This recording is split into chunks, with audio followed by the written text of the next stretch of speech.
अस्सलाम वालेकुम and welcome back to my channel. I hope आप सब ठीक होंगे और खुश होंगे। अच्छा, आज हम लोग जाने लगे हैं हलाल मीट लेने के लिए और साथ में कुछ और भी देसी स्टफ लेना था तो वो भी ले लेंगे। और मेरे हस्बैंड एज यूजुअल जिम गए हैं और मैं उनके लिए वेट कर रही हूँ, तो जैसे ही वो आएंगे तो हम लोग जाएंगे।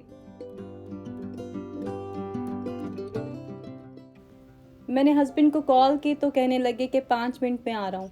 अब हस्बैंड अगर कहे कि 5 मिनट में आ रहा हूँ तो उसका क्या मतलब होता है ये तो आपको पता ही है। तो मैंने सोचा कि मैं जब तक ये बॉक्सेस सारे धो लेती हूँ, क्योंकि इंतज़ार करना जो है ना ये काफ़ी मुश्किल काम है। अच्छा, देखा जाए तो दुनिया में हर इंसान ही इंतज़ार कर रहा है, कोई किसी शख्स का इंतज़ार कर रहा है, कोई अच्छे वक्त का इंतज़ार कर रहा है। और हम लोग ना इंतज़ार करने को सब्र का नाम दे देते हैं, हालांकि इंतज़ार करना अलग है और सब्र करना बिल्कुल अलग है। इंतज़ार किसी मजबूरी में किया जाता है, जबकि सब्र जो है ना ये सिर्फ़ अल्लाह के लिए किया जाता है और पूरे खलूस से करते हैं।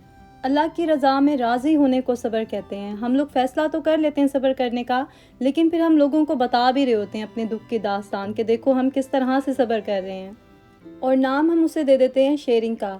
हालाँकि शेयरिंग की डेफ़िनेशन बिल्कुल डिफरेंट है, लेकिन हमने अपनी सोसाइटी में ग़ीबत और गिला करने को शेयरिंग का नाम दे दिया है। और इसके बाद हम ही अल्लाह से शिकवा करते हैं कि हमने अल्लाह के लिए सब्र किया और अल्लाह ने हमें उसका सिला भी नहीं दिया। खैर, अल्लाह हम सबको नेकी करने की और सही तरह से सब्र करने की तौफ़ीक दे, आमीन। और यहाँ पे मैंने सारे बॉक्सेस जो स्नैक्स के लिए लिए थे वो वॉश कर लिए हैं।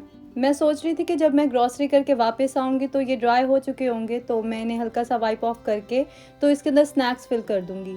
लेकिन जब मैं वापस आई तो ये बिल्कुल भी ड्राई नहीं हुए थे और इसके जो लिड्स हैं ना उनके अंदर इतना पानी था, क्योंकि ये एयर टाइट कंटेनर है तो उसके अंदर पानी चला गया था और वो स्टक हो गया था।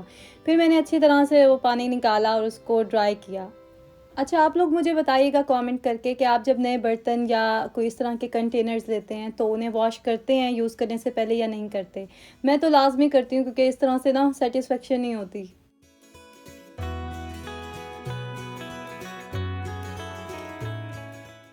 अभी हम लोग ग्रॉसरी करके वापस आ गए हैं और ये मैंने लिटिल हार्ट्स कुकीज़ लिए थे। ये दुबई से आई थिंक आते हैं। पाकिस्तान में भी जब मैं थी ना तो मैं ये लाज़मी लेती थी।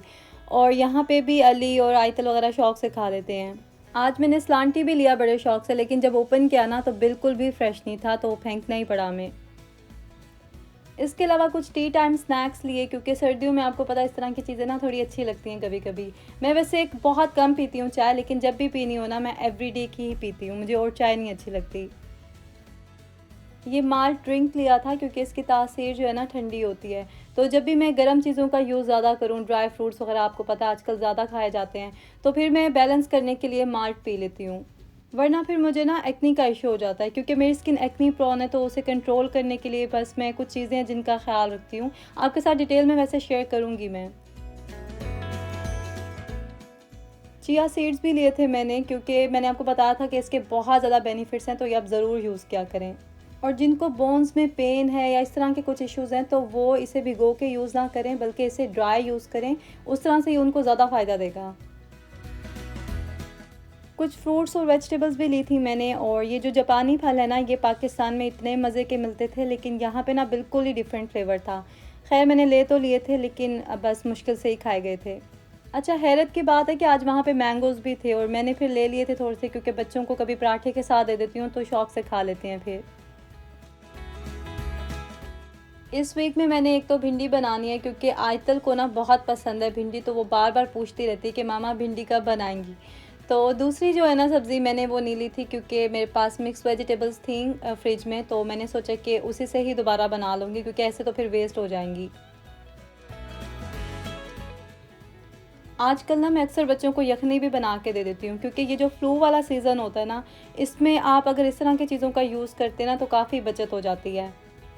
अब मेरे बच्चों में ना सिर्फ़ अमान ही है जो यखनी पी लेता आराम से, बाकी आयतर और अली बिल्कुल भी नहीं पीते। तो उन्हें फिर मैं क्या करती हूँ कि मैगी नूडल्स बना के ना उसमें मिक्स करके दे देती हूँ, तो उस तरह से वो पी लेते हैं। अच्छा, जितनी भी ड्राई ग्रॉसरी थी वो सारी मैंने सेपरेट कर दी है, और जो फ्रूट्स और वेजिटेबल्स इस तरह की चीज़ें थी वो सब मैंने जगह पे रख दी हैं। और अब बारी है मीट की। यहाँ पे ये इस तरह से ट्रेज़ मिलते हैं मीट के, तो जो भी पोर्शन आपने लेना हो मीट का, आपको उसका सेपरेट ट्रे मिल जाता है। तो ये तो मैं एज़ इट इज़ ही रख लेती हूँ।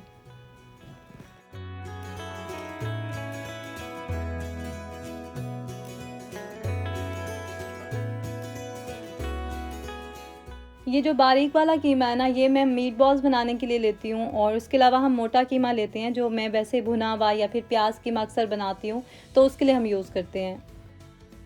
तो ये वहाँ पे जाके स्पेशल बनवाना होता है, और ये तभी मिलता है जब फ्रेश मीट वहाँ पे आया हो। वैसे मैं जब भी मीट लेना हो ना, तो पहले से फ़ोन करके पूछ लेती हूँ, जब फ्रेश मीट आया हो तभी मैं जाती हूँ। यहाँ पे क्योंकि मुस्लिम कम्युनिटी इतनी ज़्यादा नहीं है, तो फिर वीक में 2 बार ही डिलीवरी आती है उनकी, तो इस तरह से हम लोग जाके फिर इकट्ठा ले आते हैं। अब मैं कीमे के छोटे पैकेट्स बना के इसे फ्रीज़ कर लूँगी, और बाकी जो ट्रेज़ हैं वो भी एज़ इट इज़ रख दूँगी।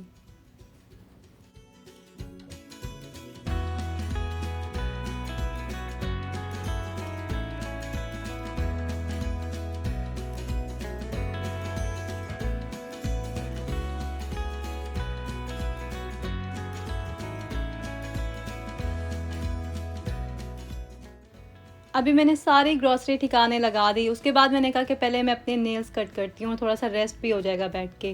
क्योंकि नेल्स जो है ना मेरे काफ़ी जल्दी ग्रो हो जाते हैं, इतने अच्छे नहीं हैं, मतलब स्ट्रॉन्ग नहीं है इतने, लेकिन ये कि ग्रोथ जल्दी हो जाती है।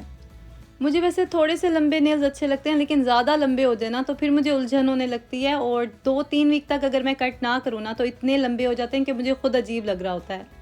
मुझसे कुछ लड़कियाँ पूछ रही थी कि आप क्या लगाती हैं नेल्स को ग्रो करने के लिए, तो मैं कुछ भी ऐसा यूज़ नहीं करती। ये नेचुरली होता है, और हाँ, ये है कि अगर आप लहसुन लगाएँ ना नेल्स पे, तो उससे स्ट्रॉन्ग भी होते हैं और जल्दी ग्रो करते हैं। तो मैंने एक ज़माने में जब मुझे शौक था, मतलब टीनेज में, तब ये काम किया हुआ है, तो उससे आई थिंक थोड़े से स्ट्रॉन्ग हो जाते हैं। नेल्स कट करने के बाद मैंने बच्चों को थोड़ा टाइम दिया, और उसके बाद फिर मैंने बनाया भुना हुआ गोश्त। और ये ज़ीरा जो मैं भिगो रही हूँ ना अभी, ये इसकी स्पेशलिटी है, और इससे इतना मज़े का फ्लेवर आता है कि बहुत। अच्छा, मुझसे ना कुछ लड़कियाँ कह रही थी कि आपकी रेसिपीज़ हमने कुछ ट्राई की हैं तो बहुत अच्छी होती हैं, आप एक अलग से कुकिंग का चैनल बनाएँ और उस पे सारी रेसिपीज़ शेयर करें। तो अलग से चैनल बनाना तो मेरे लिए बहुत मुश्किल हो जाएगा, लेकिन मैं कोशिश करूँगी कि आपके साथ ज़्यादा रेसिपीज़ शेयर करूँ। एक्चुअली मैं इसलिए ज़्यादा शेयर नहीं करती क्योंकि इतने ज़्यादा कुकिंग चैनल्स हैं और हर तरह की रेसिपीज़ हैं यूट्यूब पे। तो मैं सिर्फ़ वही रेसिपीज़ शेयर करती हूँ जो क्विक हों, ईज़ी हों और जल्दी से बन जाएँ। यहाँ पे मैंने अभी पानी में मीट ऐड किया, उसमें टमाटर, प्याज़, लहसुन और नमक, मिर्च, हल्दी, ये सब चीज़ें डाल के मैंने उसको प्रेशर दे दिया है। ये ऐसी रेसिपी है जिसमें मेहनत बहुत कम है, लेकिन इसका फ्लेवर इतना मज़े का होता है कि खाने वाले को लगता है बहुत मेहनत से किसी ने बनाया है। अच्छा जी, 25 मिनट्स का मैंने प्रेशर दिया था, और ये गोट मीट जो था ये बिल्कुल गल गया है, तो इसमें से मैं सारा मीट निकाल के साइड पे कर दूँगी। और जो मसाला था उसमें मैंने ऑयल डाला है पहले, फिर मैंने ये जिंजर जो अभी कूट के रखा था वो डाला है, और उसके बाद मैंने इसके अंदर डाला है धनिया और गरम मसाला पाउडर। अब जो ज़ीरा हमने सबसे पहले भिगो के रखा था साइड पे, उसे हम अच्छी तरह से कूट लेंगे और फिर उसके अंदर ऐड करके अच्छी तरह से भून लेंगे। मैंने 2 टेबलस्पून लिया था ज़ीरा, और मीट जो है ना यहाँ पे मेरे पास ऑलमोस्ट 1 केजी है। ये जो असल रेसिपी है ना, ये एक्चुअली चांपों के मीट के लिए है, तो चांपें आपको पता है कि वो थोड़ी-सी सॉफ्ट हो जाती हैं और घुल जाती हैं फिर, इसलिए हम उसे निकाल के साइड पे रख लेते हैं। लेकिन मेरा मीट भी यहाँ पे जो है ना अच्छी तरह से गल गया था, तो मुझे था कि ये ना हो वो बिल्कुल बिखर जाए, इसलिए मैंने उसे भी साइड पे निकाल के रख दिया, और यहाँ पे अच्छी तरह से इसे भून के तो मैं दोबारा से ऐड कर दूँगी। अभी मैंने इसमें काली मिर्च ऐड की थी, और मीट ऐड करके मैं इसको हल्का-सा मिक्स करूँगी, और 5 मिनट के लिए मैं इसे दम पे रख दूँगी, तो ये रेडी हो जाएगा।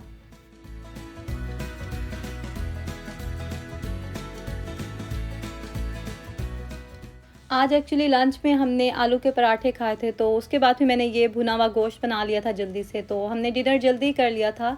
और उसके बाद फिर बच्चों को थोड़ा टाइम दिया, और फिर मैंने जाके वॉशरूम क्लीन करना था, तो मैं वॉशरूम क्लीन करने चली गई थी, और अली जो है वो आयतल और रहमान के हवाले था। अच्छा, मुझे क्लीनिंग वीडियो और स्पेशली वॉशरूम क्लीनिंग वीडियो के लिए ना काफ़ी ज़्यादा रिक्वेस्ट आती हैं, और आई थिंक ये सब वही लोग होते हैं जो मूव हुए होते हैं फॉरेन कंट्रीज़ में, और उन्हें बिल्कुल भी नहीं पता होता कि कैसे क्लीनिंग करनी है।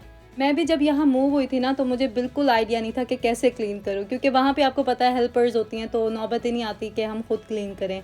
और यहाँ पे वैसे भी सिस्टम थोड़ा डिफरेंट होता है, क्योंकि वहाँ पे वॉश किया जाता है वॉशरूम को, लेकिन यहाँ पे स्प्रे करके ही सारी क्लीनिंग होती है। तो पहले मैं ब्लीच स्प्रे करती हूँ, और उसके 15 मिनट्स तक ना मैं वॉशरूम में एंटर नहीं होती, क्योंकि ये जो केमिकल्स होते हैं ना, ये आपके अंदर जाते हैं और ये बहुत हार्मफुल होते हैं। तो इसलिए जो है ना मैं उसे सेट होने देती हूँ, उसके बाद आके तो ये जो डेली शावर स्प्रे होते हैं, ये मैं सारा उस पे कर देती हूँ। उसके 5 मिनट्स के बाद मैं हल्का-सा स्क्रब कर लेती हूँ उसे ब्रश से, क्योंकि जब आपने स्प्रे की हो ना ज़्यादा, तो आपकी अपनी मेहनत जो है ना बहुत कम लगती है। और क्लीनिंग भी बहुत कम टाइम में अच्छे से हो जाती है। और ये डीप क्लीनिंग मैं एवरी वीक या फिर कभी 2 वीक्स के बाद भी कर लेती हूँ, क्योंकि डेली बेसिस पे इतना क्लीन करने की ज़रूरत नहीं होती, बस हल्का-सा ही उसे फ्रेश कर लेती हूँ मैं। तो यहाँ पे हर तरह की क्लीनिंग के लिए डिफरेंट स्प्रे मिलते हैं स्टोर्स पे। आपने बस वो स्प्रे करने होते हैं और उसके बाद पेपर टॉवल से उसे आपने क्लीन कर लेना होता है। बाथटब वाला एरिया और सिंक वगैरह ये सब तो आप पानी से वॉश करते हैं, लेकिन बाकी जो वॉशरूम है और जो फ्लोर है यहाँ का, वो सब हम पेपर टॉवल से ही क्लीन करते हैं, क्योंकि पानी का वहाँ पे कोई सिस्टम नहीं होता कि वो ड्रेन हो। तो ये था आज का व्लॉग। अगर आपको अच्छा लगा हो तो लाइक और शेयर ज़रूर करें, और सब्सक्राइब नहीं किया है तो जल्दी से कर दें। आपसे बहुत जल्द मिलूँगी नए व्लॉग में। अपना ख़्याल रखें। अल्लाह हाफ़िज़।